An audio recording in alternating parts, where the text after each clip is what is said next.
রাজধানী ঢাকাকে বাসযোগ্য নগর হিসেবে গড়ে তুলতে রাজুকের নতুন বিশদ অঞ্চল পরিকল্পনা ড্যাব সংকটে ফেলেছে আবাসন ব্যবসাকে। এমন দাবি আবাসন ব্যবসায়ীদের সংগঠন রিহ্যাবের। মাহমুদুল হাসানের রিপোর্টে বিস্তারিত। তানিশা রহমান ছোট্ট থেকে বেড়ে ওঠা ঢাকাতে।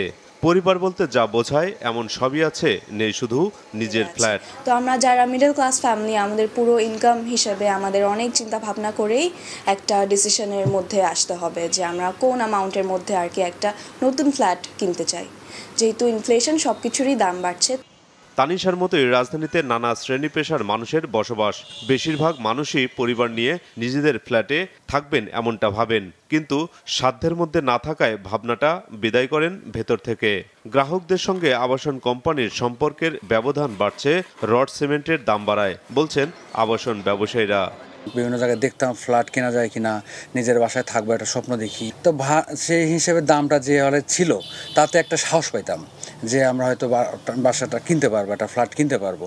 কিন্তু দিনে দিনে দিনে দিনে এইটা একদমই আমাদের ক্রয় ক্ষমতার বাইরে চলে যাচ্ছে। একটা ল্যান্ড প্রকিউরমেন্ট করি, তখন আমার একটা ল্যান্ড ওনারকে হিউজ পরিমাণে একটা সাইনিং মানি দিতে হয়।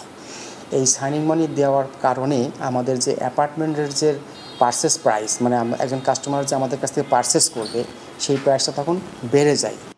তবে আবাসন সংকটের পেছনে অন্যান্য কারণের সঙ্গে রাজুকের বর্তমান ভবন নির্মাণ নীতিমালাকে দায়ী করে তার সংশোধনের দাবি জানিয়েছে রিহ্যাব। আমাদের বর্তমান পরিবর্তিত পরিস্থিতিতে আমরাই কিন্তু সবচেয়ে বেশি গেইন করার কথা, এই আমাদের বিজনেসটা সবচেয়ে বেশি জাম্প করার কথা।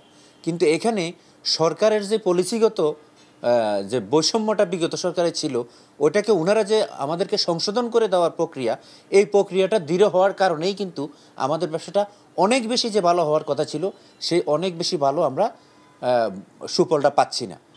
গত এক যুগে প্রতি বছর গড়ে 13,000 ফ্ল্যাট বিক্রি করেছে বিভিন্ন আবাসন কোম্পানি। 2022-23 সালে এই সংখ্যা কমে 10,000-এ নামলেও চলতি অর্থবছরে তা প্রায় শূন্যের কোঠায় নেমেছে বলে জানিয়েছে রিহ্যাব।